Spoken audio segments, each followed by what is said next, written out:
Hello students, today we will start our new unit, that is dual nature of matter and radiation. Students, पिछले हमने पहले electricity की कुछ units complete की. आज हम मॉडर्न फिजिक्स का टॉपिक करेंगे जो कि है हमारा dual nature of matter and radiation. Student, firstly we want to know what is the meaning of this line, that is dual nature of matter and radiation. Topic start करने से पहले हमें क्या पता होना चाहिए, इस यूनिट का जो नाम है उसका मीन्स क्या है, वो हमें क्या समझा रही है. आज तक हम ऑप्टिक्स में कुछ चीजें पढ़ते आए थे, आपके 12th में भी है जो हम बाद में स्टडी करेंगे. तो हमने इंटरफेरेंस, डाइफ्रैक्शन, पोलराइजेशन, वहां पे बहुत चीजें स्टडी की थी और वहां से हमने ये चीज कंक्लूजन निकाला था, जो हमारी लाइट है that is of wave nature. ये हम पहले पढ़ चुके हैं, आप छोटी क्लासेस में पढ़ते आए हो, that is light is of wave nature. लेकिन स्टूडेंट्स, यहाँ लाइट क्या है, एक रेडिएशन ही है. रेडिएशन को हम क्या कह सकते हैं, लाइट. तो इन कुछ फिनोमिनन से हमने यही कंक्लूजन निकाला था. बट स्टूडेंट्स, जैसे कि आप सभी को पता है, यूनिवर्स क्या है, made up of many things. तो हमने यूनिवर्स को 2 सेक्शंस में डिवाइड किया हुआ है, that is section number 1 that is radiation and section number 2 that is matter. Radiation क्या होती है, as you all know, these are energy और वेव्स कमिंग फ्रॉम सन. क्या है, जो हमारे वेव्स या किरणें जो हमें सन से आ रही है, वो क्या है, हमारे पास रेडिएशंस है. और मैटर क्या है, anything which occupies space, having certain shape, mass, having dimensions, etc. वो चीजें क्या होती हैं, आपकी मैटर होती है. तो हमने क्या किया, यूनिवर्स में जितनी भी चीजें थी उनको 2 पार्ट्स में डिवाइड कर दिया, that is radiation and matter. तो आपकी जैसे रेडिएशंस की या कह लो लाइट्स की कुछ प्रॉपर्टीज होती हैं, आप जो पढ़ते आ रहे हो पहले, जैसे क्या कहते हो आप, लाइट और रेडिएशन स्प्रेड इन वेव्स. ये किसके फॉर्म में स्प्रेड होती है, वेव्स टाइप में, ऐसे ही होती है, आप पढ़ते हो. जब अनदर क्या थिंग पढ़ी है, इट हैज नो मास, इसका कोई भी क्या है, मास नहीं है. Radiations can only be experienced, as you all know, it has no specific volume, it is not visible, no certain shape. तो ये क्या है, ये सिर्फ एक्सपीरियंस की जा सकती है, इसे हम छू के, टच करके या देख नहीं सकते रेडिएशंस को. And it has energy. Last we can say that representative of radiation is light. जो रेडिएशंस का हमने रिप्रेजेंटेटिव माना है, वो किसको माना है, लाइट को. In the same way about matters shoots in straight line, means जो मैटर को जैसे स्प्रेड हो रही थी in the form of waves, जबकि मैटर को अगर मैं फेंकती हूँ वो क्या है, स्ट्रेट लाइन में जाएगा, लाइक अ बुलेट गोस. जैसे हम फायर करते हैं गन से, बुलेट को कहाँ जाती है, स्ट्रेट लाइन में. इसी तरह से हम किसी मैटर कह लो या मटेरियल को क्या करते हैं, शूट्स करते हैं, तो कहाँ जाता है स्टूडेंट, स्ट्रेट लाइन में ही हो जाता है वो भी. मैटर हैज मास. क्या होता है मैटर का, कुछ ना कुछ मास होगा. It is visible, it has volume and has certain shape, dimension and many other things. It has energy and main the representative of matter is electron. तो स्टूडेंट, दोनों में फर्क क्या है. Here हम ये कह सकते हैं, रेडिएशंस में जो हम एनर्जी की बात करते हैं, वो एनर्जी क्या है, एक तरह से हमारी रेडिएशंस एनर्जी, जैसे जो हमारी हीट एनर्जी होगी, लाइट एनर्जी होगी, मतलब ये जो एनर्जी हमारी होती है ड्यू टू फ्रीक्वेंसी. आप पढ़ोगे आगे फोटोन, उसमें हम देखेंगे एनर्जी का फॉर्मूला, जिसमें आप फ्रीक्वेंसी की बात करोगे. तो यहाँ पे जो हमारी एनर्जी होगी that is due to frequency. But यहाँ पे जो मैटर के केस में मैं एनर्जी की बात कर रही हूँ, कौन सी एनर्जी है आपकी, दैट इज मैकेनिकल एनर्जी. और you can say that mechanical energy क्या होता है, sum of kinetic energy plus potential energy. कि मैटर के पास जो एनर्जी होगी that is due to kinetic energy and potential energy. तो स्टूडेंट्स, हमने देखा कि दो सेक्शंस में डिवाइड किया, उनकी कुछ सर्टेन अलग अलग प्रॉपर्टीज थी। लेकिन बाद में आइंस्टीन नाम के साइंटिस्ट आए, दे से दैट कि ऐसा नहीं है कि जो लाइट है वो यही प्रॉपर्टी शो करेगी और मैटर है वो यही प्रॉपर्टी शो करेगा। उसने कहा जो रेडिएशंस है वो मैटर की प्रॉपर्टीज भी क्या करेगा, शो करेगा, और जो मैटर है वो क्या करेगा, रेडिएशंस की प्रॉपर्टीज भी शो करेगा। तो हम क्या कहेंगे कि दोनों, अगर रेडिएशंस है वो दोनों की प्रॉपर्टी शो कर रही है, रेडिएशंस की भी मैटर की, तो मतलब क्या हुआ, उसका ड्यूअल नेचर हुआ। तो हम ये कहेंगे कि dual nature of matter and radiations means ये जो प्रॉपर्टीज थी ये क्या थी, वेव प्रॉपर्टीज है एक तरह से, और ये क्या है, पार्टिकल की प्रॉपर्टी है। तो इसीलिए हम कहते हैं कि हमारे पास जो रेडिएशंस है या मैटर है वो क्या है, ड्यूअल नेचर के हैं, मींस वो वेव प्रॉपर्टीज भी दिखाते हैं और वी कैन से वो वेव नेचर के भी हैं और वेव नेचर भी शो करते हैं और पार्टिकल नेचर भी शो करते हैं। ऐसा नहीं है कि जो रेडिएशन है वो सिर्फ क्या करेगी, वेव नेचर शो करेगी। नो, रेडिएशंस क्या करेगी, हमारी दोनों चीजें शो करेगी, wave nature as well as particle nature. Wave nature के तो बहुत सारे एग्जांपल हैं जो रेडिएशन शो करती है, जैसे इंटरफेरेंस, पोलराइजेशन। जबकि पार्टिकल नेचर का मोस्ट इंपोर्टेंट आप एक्सपेरिमेंट पढ़ोगे जो कि क्या था आपका, फोटो इलेक्ट्रिक इफेक्ट, जो नेक्स्ट टॉपिक होगा हमारा, एंड मैनी मोर, जैसे कॉम्पटन एक्सपेरिमेंट जो बीएससी में आता है, कॉम्पटन इफेक्ट, वो हमें क्या शो करते हैं, पार्टिकल नेचर। ये आइंस्टीन ने परफॉर्म किया था हमारा फोटो इलेक्ट्रिक इफेक्ट। इसी तरह से मैटर भी क्या है, वेव नेचर और पार्टिकल नेचर दोनों दिखाएगा। वेव नेचर के लिए एक एक्सपेरिमेंट परफॉर्म किया गया, डेविंसन एंड जर्मन एक्सपेरिमेंट, जो हम पढ़ेंगे। तो आपके मन में क्वेश्चन आ रहा होगा कि how radiation can show the properties of matter. तो हम यही देख लेते हैं। तो स्टूडेंट्स, रेडिएशन किस तरह से मैटर की प्रॉपर्टी शो करेगी। अगर मैं बात करूं लाइट की, किसी भी चीज की, क्या है, light wave spread, wave nature तो है ही, लेकिन it moves in a straight line. As you all know, light moves in a straight line. तो इसने ये प्रॉपर्टी क्या की, सेटिस्फाई की। मास नहीं है रेडिएशन का, लाइट का, बट इट हैज मोमेंटम। तो मोमेंटम क्या होता है, पी, जिसको हम रिप्रेजेंट करते हैं मास इनटू वेलोसिटी से। Okay, another important thing, light also has very high energy.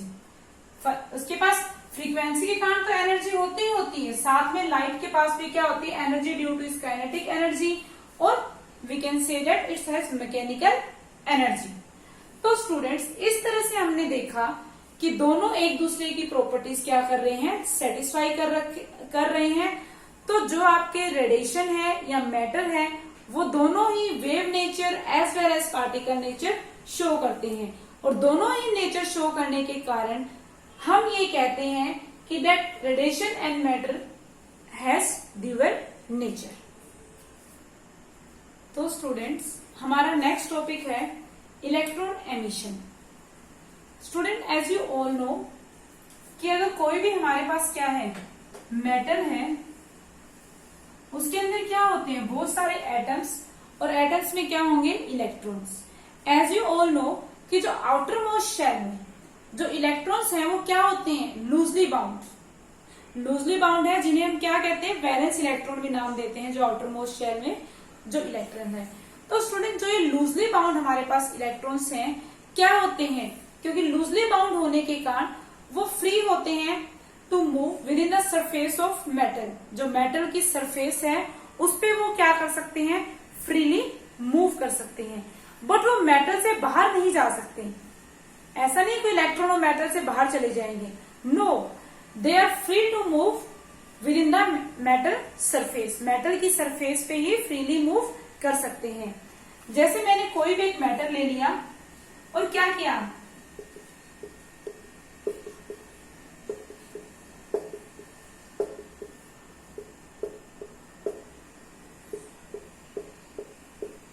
अब ऐसा क्या है कि जो इलेक्ट्रॉन है ये अपने आप मेटल लूजली बाउंड होने के बाद भी मेटल सरफेस से बाहर नहीं आ पा रहे। तो स्टूडेंट एक्चुअली में आपने क्या है पढ़ा है, फोर्स जो कि क्या था के, और you can say that 1/4 pi epsilon not Q1 Q2 जो फोर्स होता है दो चार्ज पार्टिकल के बीच में अपॉन में R²। ये फॉर्मूला आपने फर्स्ट यूनिट में स्टडी किया था। तो जब इलेक्ट्रॉन एटम से बाहर निकल रहे हैं तो वो हमारे पास एक तरह से क्या हो गया, पॉजिटिव आयन, और जबकि जो इलेक्ट्रॉन है वो किसका काम कर रहे हैं, नेगेटिव आयन का।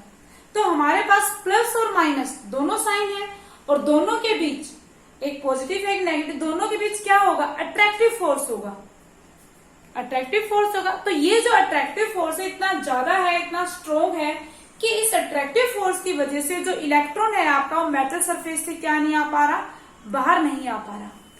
दूसरा सेकंड रीजन क्या होगा, पहला तो अट्रैक्टिव फोर्स है। अब स्टूडेंट यहाँ पे आपने पोटेंशियल एनर्जी भी कॉन्सेप्ट पढ़ा था। तो एक इलेक्ट्रॉन पे आप देखो कितनी सारे other atoms other charge particles की वजह से क्या लग रही है, एनर्जी, एक पोटेंशियल एनर्जी। जो पोटेंशियल एनर्जी ने उस इलेक्ट्रॉन को क्या कर रखा है, पकड़ के रखा हुआ है। तो इन दोनों के कारण तो क्या है, इलेक्ट्रॉन मेटल सरफेस से बाहर नहीं आ रहा। अगर मैं चाहती हूं, if I want that electron will leave the metal surface, I have to supply some energy to that metal surface. अगर मैं ये चाहती हूं कि ये इलेक्ट्रॉन मेटल सरफेस से क्या आ जाए, बाहर आ जाए, तो मैं कह सकती हूँ मुझे कुछ वर्क डन करना पड़ेगा, कुछ काम करना पड़ेगा, और मैं ये कह सकती हूँ कि मुझे इस मेटल सरफेस को क्या करना पड़ेगा, कुछ एनर्जी देनी पड़ेगी, जिस एनर्जी की वजह से ये इलेक्ट्रॉन जो है मेटल सरफेस से बाहर आ सके।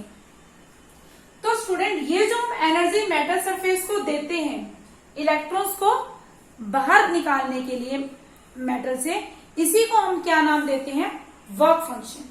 तो वर्क फंक्शन क्या है, work function of a metal is the minimum energy required by an electron to just escape from the metal surface। वो मिनिमम एनर्जी, वो कम से कम एनर्जी जो किसी जो इलेक्ट्रॉन को रिक्वायर है मेटल सरफेस से बाहर जाने के लिए। मतलब अब अपने आप तो मेटल सरफेस से बाहर नहीं जाएगा, मैं इसको एनर्जी दूंगी और वो एनर्जी लेते ही हो सकता है मेटल सरफेस से क्या आ जाए स्टूडेंट, बाहर आ जाए। तो इस एनर्जी को हम क्या नाम देते हैं, work function. And it is donated bye, जो वर्क फंक्शन इसको किससे डोनेट करते हैं, फाई नोट से। And it is measured in electron volt. आप पढ़ते हो किसकी एनर्जी की, एक तरह से हम पढ़ते हैं छोटे छोटे न्यूक्लियर फिजिक्स में भी आपने पढ़ा है, एटम और न्यूक्लियाई चैप्टर में। तो इसको मेजर करते हैं इलेक्ट्रॉन वोल्ट। तो स्टूडेंट हमें क्या पता चल रहा है, वर्क फंक्शन तो हमें पता ही चला, साथ में इलेक्ट्रॉन एमिशन। और another sorry main important thing, जो वर्क फंक्शन है स्टूडेंट ऐसा नहीं है सबके लिए सेम होगा, इट डिपेंड ऑन क्या होता है, सभी अलग अलग मेटल से बने हैं तो सभी मेटल्स का वर्क फंक्शन भी क्या होगा, अलग होगा। सीजियम का अलग होगा, एल्यूमिनियम का अलग होगा, different metal has different work function. तो जो हमारा वर्क फंक्शन है वो किस चीज पे डिपेंड करता है, नेचर पे, कि आपका जो मेटल है वो किस नेचर का है। And another important thing is temperature. इन दो चीजों पे आपका वर्क फंक्शन क्या करता है, डिपेंड करता है, nature as well as temperature. Okay, तो here we know that what is electron emission. Electron emission क्या है, it is the phenomena of emission of electron from the metal surface. Electron emission किसको नाम दिया है कि वो फिनोमिना उस फिनोमिना को जब इलेक्ट्रॉन आपकी मेटल सरफेस से क्या आते हैं, बाहर आते हैं, उस फिनोमिना को हम क्या नाम देते हैं, electron emission. Students, electron emission is of 3 types. In some books it is given that it is of 4 types, but mainly we can say that it is of 3 types। अगर आप 4 भी लिख रहे हो तो कोई वो नहीं है, इसका सिंपल आता है डेफिनेशन 1 मार्क्स में। तो स्टूडेंट 3 टाइप्स हम पढ़ते हैं। फर्स्ट इज इलेक्ट्रॉन एमिशन, क्या है आपका 3 types. First one is thermionic.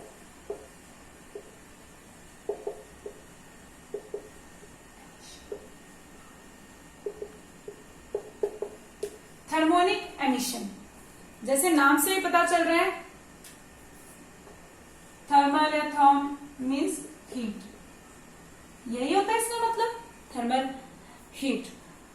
तो student it is the phenomena of emission of electron from the metal surface when heated stably. जब हम किसी मेटल को हीट करते हैं अच्छी तरह से हाई टेम्परेचर पे, तो उससे क्या होता है, इलेक्ट्रॉन जब एमिट होते हैं उस फिनोमिना को हम क्या नाम देते हैं, थर्मोनिक एमिशन। लाइक आप बल्ब का ही केस ले लो, उसमें फिलामेंट लगा है, कोई भी मान लिया हमारे पास एक फिलामेंट है और इसको किसी बैटरी से मैंने क्या किया, कनेक्ट किया, तो ये क्या हो जाएगा, फिलामेंट हीट हो जाएगा। और हीट की वजह से यहाँ पे जब काफी ज्यादा हीट हो जाएगा तो इलेक्ट्रॉन इसके अंदर से क्या हो जाएंगे, एमिट हो जाएंगे। इसका आप एग्जांपल, जैसे आपका क्या हो गया, जो बल्ब है उसमें क्या है, फिलामेंट आप देखते हो वायर लगी है, जब उसको जोड़ रहे हैं, करंट पास आउट कर रहे हैं, तो फिलामेंट क्या हो जाता है, इलेक्ट्रॉन हीट हो जाता है, तो वहां पे क्या होता है, थर्मोनिक एमिशन। ये आपको डायोड आप पढ़ोगे सेमीकंडक्टर्स में आगे, इसका सबसे अच्छा एग्जांपल है डायोड। डायोड के केस में आपको देखने को मिलता है थर्मोनिक एमिशन। एक ट्रायोड भी है एंड मेनी मोर एग्जांपल्स। तो we can say that thermionic emission is the phenomena to emit electron from metal surface when heated stably. Okay, second one is field emission. दूसरा क्या है, field emission.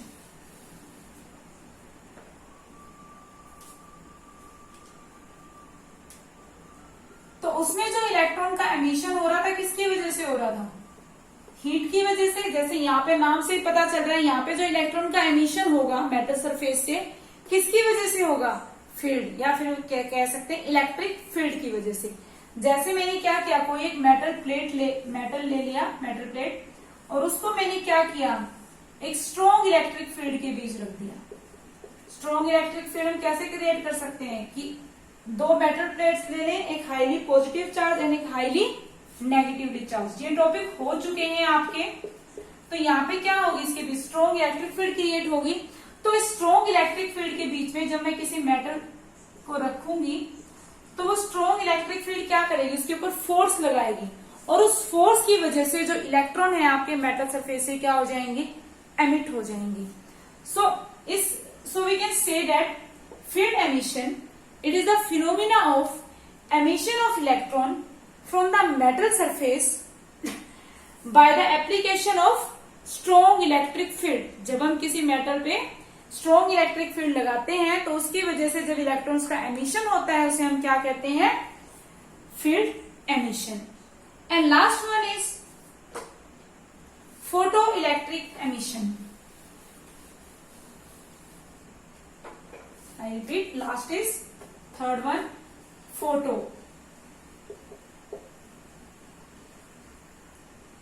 Electric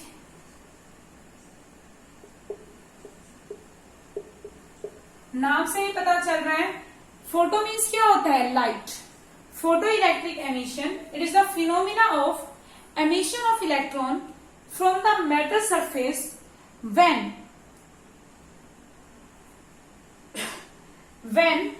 light of stable high frequency fall on it. जब एक light radiation जिसकी frequency क्या हो, high हो, जब वो किसी मेटल सरफेस पे क्या करेगी, फॉल होगी, उसकी वजह से जो इलेक्ट्रॉन्स का एमिशन होगा उसे हम क्या नाम देते हैं, फोटो इलेक्ट्रिक एमिशन। जैसे हमारे पास मान लो ये कोई मेटल है, प्लेट है, तो हमने इसके ऊपर लाइट रेडिएशन फॉल हुई, तो कंडीशन क्या है, जो ये लाइट रेडिएशन फॉल हो रही है क्या होनी चाहिए, वेरी हाई फ्रीक्वेंसी, और we can say that of low wavelength, मतलब सेम है, इनवर्सली प्रोपोर्शनल। जो लाइट रेडिएशन होंगी वो क्या होंगी, वेरी हाई फ्रीक्वेंसी की होंगी। तो जब वो मेटल प्लेट से आके क्या करेंगी, स्ट्राइक करेंगी, तो उस एनर्जी को क्या कर लेंगे, इलेक्ट्रॉन्स एब्जॉर्ब कर लेंगे, और उस एनर्जी को एब्जॉर्ब करके इलेक्ट्रॉन्स क्या आ जाएंगे, मेटल सरफेस से बाहर आ जाएंगे। मान लिया ये हमारे इलेक्ट्रॉन्स क्या किए, मेटल सरफेस से बाहर आ गए। तो स्टूडेंट इस केस में जो इलेक्ट्रॉन्स एमिट हो रहे हैं मेटल प्लेट से, इन इलेक्ट्रॉन्स को हम नाम देते हैं फोटो इलेक्ट्रॉन्स। क्या नाम देते हैं, फोटो इलेक्ट्रॉन। तो student In today video, we will study about, mainly we will discuss what is the meaning of dual nature of matter and radiation. क्या मीन्स था कि जो आपका मैटर है या रेडिएशन है वो wave nature as well as particle nature both show करते हैं, दोनों ही चीजें. Second we will discuss what is electron emission. Electron emission क्या आता है कि फिनोमिना है, मतलब कोई भी जब इलेक्ट्रॉन क्या है मेटल सरफेस से निकलते हैं, एमिट होते हैं, और हमने इसके 3 टाइप्स पढ़े. That's all for today. Tomorrow we will discuss about photoelectric effect. That is most important topic, और एग्जाम में मोस्टली वो टॉपिक आपका पूछा जाता है. Okay students.